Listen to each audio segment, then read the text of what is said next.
Frodo dozed, though the pain of his wound was slowly growing, and a deadly chill was spreading from his shoulder to his arm and side. His friends watched over him, and the night passed slowly and wearily. Dawn was growing in the sky when Strider at last returned. Look, a black cloak with a slash a foot above the hem. The enemy is unharmed, I fear, but all blades perish that pierced that dreadful king. More deadly to this evil king was the name Elbereth, and more deadly to Frodo was this. See how this knife is notched, its point broken off, yet watch how it melts in the growing light. So strange. Alas, it was this accursed knife which gave the wound. Few now have the skill in healing to match such evil weapons. But I will do what I can with these leaves. I found this plant in the dark by its scent. I'll bathe the shoulder with the brew of it. See, here. Oh, the pain lessens, but I still can't raise my hand, and I feel too weak to stand. As soon as the daylight was full, they had some hurried food and packed. It was impossible for Frodo to walk, so they divided the luggage among the four of them and put Frodo on the pony. The wind began to blow steadily out of the west and pour water on the dark head of the hills in fine drenching rain. They were nearly 10 days out from Weathertop, and their stock of provisions was beginning to run low. It went on raining. We can't go any further. I'm afraid this has been too much for Frodo. Look at him. He's shivering. His left arm is lifeless. Do you think we'll be able to cure him in Rivendell? Oh, if we ever get there. What is the matter with my master? His wound is already closed. There's nothing but a white mark on his shoulder. Frodo has been touched by the weapons of the enemy, and there's some poison or evil at work beyond my skill to drive out. But don't give up hope, Sam. We must make for the road again. We cannot hope to find a path through these hills. Whatever danger may beset it, the road is our only way to the ford. There's a path here. Yes, though it was made by strong arms and heavy feet. Come on. There's a door in the side of that cliff. This is a troll hole, if ever there was one. Come on, let's get away. Now we know who made the path. There's no need, I think. Let's continue down and see. There are trolls. You can see them down there through the tree trunks. We'll go and look. Oh, I'm scared.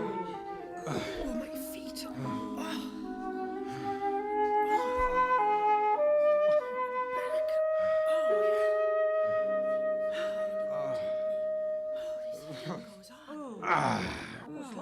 Well, here are your trolls. Come on, get up, old stone. We're forgetting our family history. These must be the very 3 trolls that were caught by Gandalf, quarreling over the right way to cook 13 dwarves and 1 hobbit. I had no idea we were anywhere near the place. Oh, we know Bilbo's story well. Yeah, you're forgetting not only your family history, but all you ever knew about trolls. It's broad daylight with a bright sun today, and yet you try to scare me with a tale of live trolls waiting for us in the glade. In any case, you might have noticed that one of them has an old bird's nest behind his ear. That would be a most unusual ornament for a live troll. In the afternoon, they went on down the woods, probably following the very track that Gandalf, Bilbo, and the dwarves had used many years before. In the early evening, the road lay quiet under long shadows, and they were beginning to look out for a place off the road where they could camp for the night when they heard a sound which brought fear to their hearts. Well, that doesn't sound to me like a Black Rider's horse. You never know, though. Oh, you don't. Hush! While I listen to the ground. Why, I do believe... Hello there! Hello there! Suddenly into view came a white horse, gleaming in the shadows, running swiftly. In the dusk, its headstall flickered and flashed as if it were studded with gems like living stars. The rider's cloak streamed behind him, and his hood was thrown back. His golden hair flowed shimmering in the wind of his speed.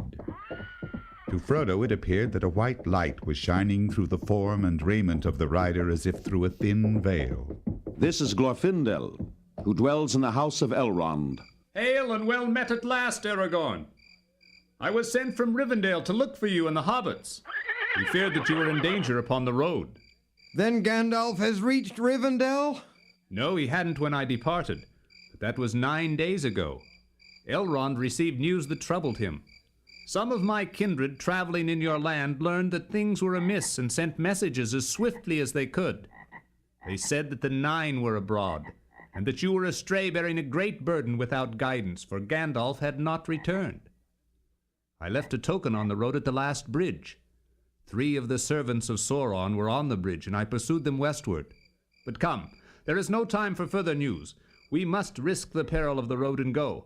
There are 5 behind us, and when they find your trail upon the road, they will ride like the wind. I fear we may find the ford is already held against us. Come! My master is sick and wounded. He can't go on riding after nightfall. He needs rest. Let me look. We were attacked at our camp on Weathertop. Here is the hilt, at least, of the knife which wounded him. There are evil things written on this hilt, though maybe your eyes cannot see them. Keep it, Aragorn, till we reach the house of Elrond. But be wary and handle it as little as you may. Alas, the wounds of this weapon are beyond my skill to heal. I will do what I can, but all the more do I urge you now to go on without rest. Let me see. Oh, that feels less chill. The pain is easier. I see you all more clearly than before. Yet I fear this wound. Come, you shall ride my horse. I shan't ride him if I am to be carried off to Rivendell or anywhere else, leaving my friends behind in danger. I doubt very much if your friends would be in danger if you were not with them. The pursuit would follow you and leave us in peace. It is you, Frodo, and that which you bear that brings us all in peril. Well then, I will mount if I can. Glorfindel only allowed 2 brief halts during the day's march, and Frodo's pain had redoubled. During the day, things about him faded to shadows of ghostly gray, so that he almost welcomed the coming of night. Our peril will be greatest just ere we reach the river, for my heart warns me that the pursuit is now swift behind us, and other danger may be waiting by the ford. Faster now. Faster. The road was still running swiftly downhill. Then at the bottom of a sharp incline they saw before them a long, flat mile, and beyond that the ford of Rivendell.